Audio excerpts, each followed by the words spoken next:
എന്താ കുട്ടാ കൊയ്ത്തേരുണ്ടോ? ആ കൊയ്ത്തുകാരൊക്കെ ഉണ്ട്. ഇപ്പോ മലയാളിയിലൊന്നും കിട്ടാറില്ലല്ലോ, ബംഗാളികളാണ്. ഇപ്പൊ എല്ലാ പണിക്കും ബംഗാളിയാണല്ലോ, മലയാളികളില്ലല്ലോ. പ്രായം ഒരുപാടായല്ലോ. പറമ്പിലും പാടത്തൊക്കെ ഇങ്ങനെ നടക്കണോ? ഇനിയുള്ള കാര്യങ്ങൾ മക്കള് നോക്കട്ടെ.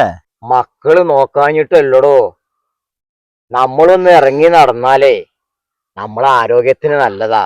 അത് സത്യാണ് കുട്ടാ. ഇന്ന് രോഗമില്ലാത്ത വീടുകളില്ല. അത് ശരിയാണ്, കാലഘട്ടം അങ്ങനെ ആയി പോയില്ലേ. എല്ലടോ, താനിപ്പോ എവിടുന്നാ വരണേ? ഞാൻ ആ കോയ കുറച്ച് പാടം വിൽക്കണമെന്ന് പറഞ്ഞിരുന്നു. അപ്പൊ അവനെ കാണാൻ വേണ്ടിട്ട് വന്നതാണ്. ഓ, കോയ പാടം വെക്കാനും തുടങ്ങിയോ? തനിക്ക് തിരക്കില്ലെങ്കിൽ ഒന്ന് ഇരുന്നിട്ട് പോവാ, കുറച്ച് സംസാരിക്കും. എനിക്ക് തിരക്കനെയാണ്, എന്നാലും കുറച്ചേരം ഇരിക്കമ്പള്.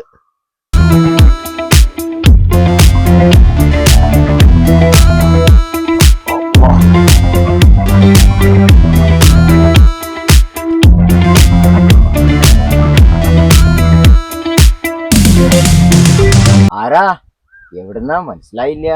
ഈ വഴി നേരെ എങ്ങോട്ടാ പോകുന്നത്?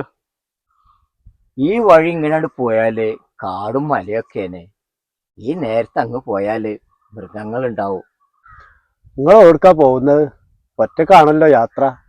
ഒറ്റക്കുള്ള യാത്രയാണ് സുഖം മോനെ. എന്നാ ഒന്നും അറിയണ്ടല്ലോ. എന്നാ ശരി, ഞാൻ പോട്ടെ.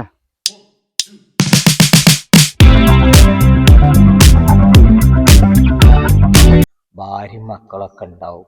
മക്കളുണ്ടായിട്ട് എന്ത് കാര്യം? മനുഷ്യന്റെ സമനില തെറ്റിക്കഴിഞ്ഞാൽ കഴിഞ്ഞില്ലെല്ലാം. വളരെ സത്യാണ് കുട്ടാ. സംസാരിച്ചിരുന്ന് നേരം പോയത് അറിഞ്ഞില്ല. വീണ്ടും കാണാം. ശരിയാ.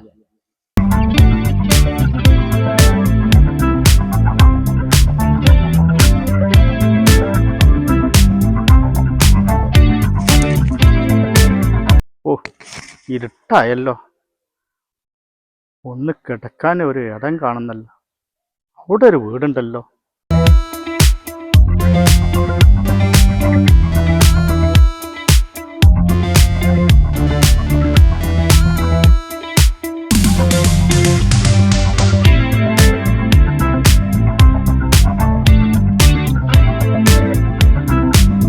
നിങ്ങൾ ആരാ?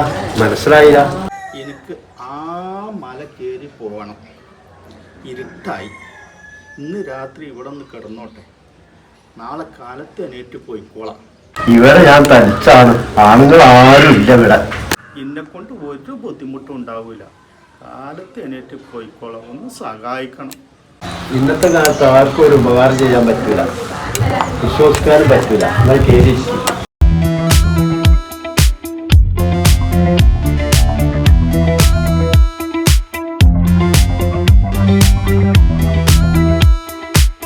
നിങ്ങളെ വല്ലതും കഴിച്ചിക്കണം. നിങ്ങളെ ഭക്ഷണ രീതി ഒന്നും എനിക്കറിയില്ല. ഇവിടെ വലിയ കൃഷിയൊന്നും ഉണ്ടാവൂല. കൃഷിയൊന്നും വേണ്ട, ചിക്കനും മട്ടനൊക്കെ കഴിക്കും. നിങ്ങൾ ഭാര്യ വീട്ടിക്ക് വിരുന്ന് വന്നതല്ലേ, മട്ടനും ചിക്കനൊക്കെ തിന്നാല് കഞ്ഞി ചമ്മന്തിന്റെ അത് വേണമെങ്കിൽ കുടിച്ചോളി. നിങ്ങൾ എന്തെങ്കിലും പറഞ്ഞോ? ഞാനൊന്നും പറഞ്ഞിട്ടില്ല. ഒരു ആട്ടുപുഴുക്കുണ്ട്, പുഴുങ്ങിത്തരാം, അത് കഴിച്ചോളോ. ആട്ടുംപുടുക്ക ഔഷധാണ്, അതിപ്പോ ഞാൻ കഴിച്ചാൽ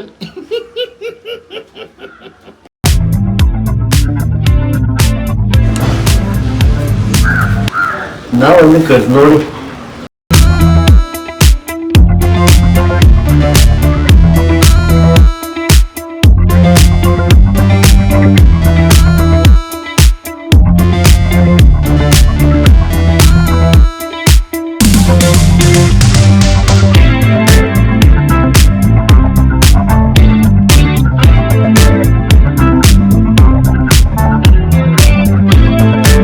എന്നാ വന്ന് കിടന്നോളി.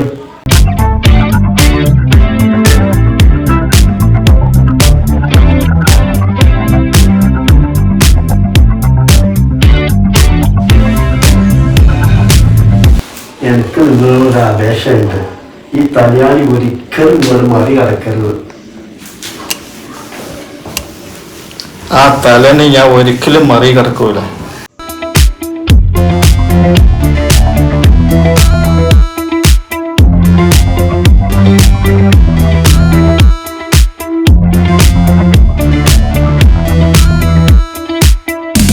സമയം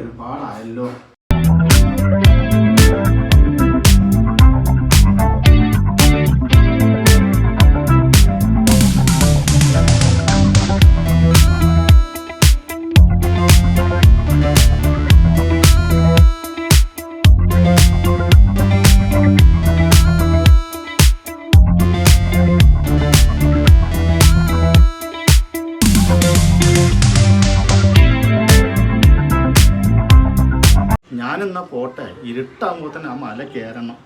ഇതുണ്ടെങ്കിൽ പിന്നെ കാണാം. ഒരു തരക്കിന് മറി കിടക്കാൻ പറ്റാത്ത ഇച്ചാറ് ആ മല കയറാൻ പോകും. പോടന്റെ മുന്നിൽ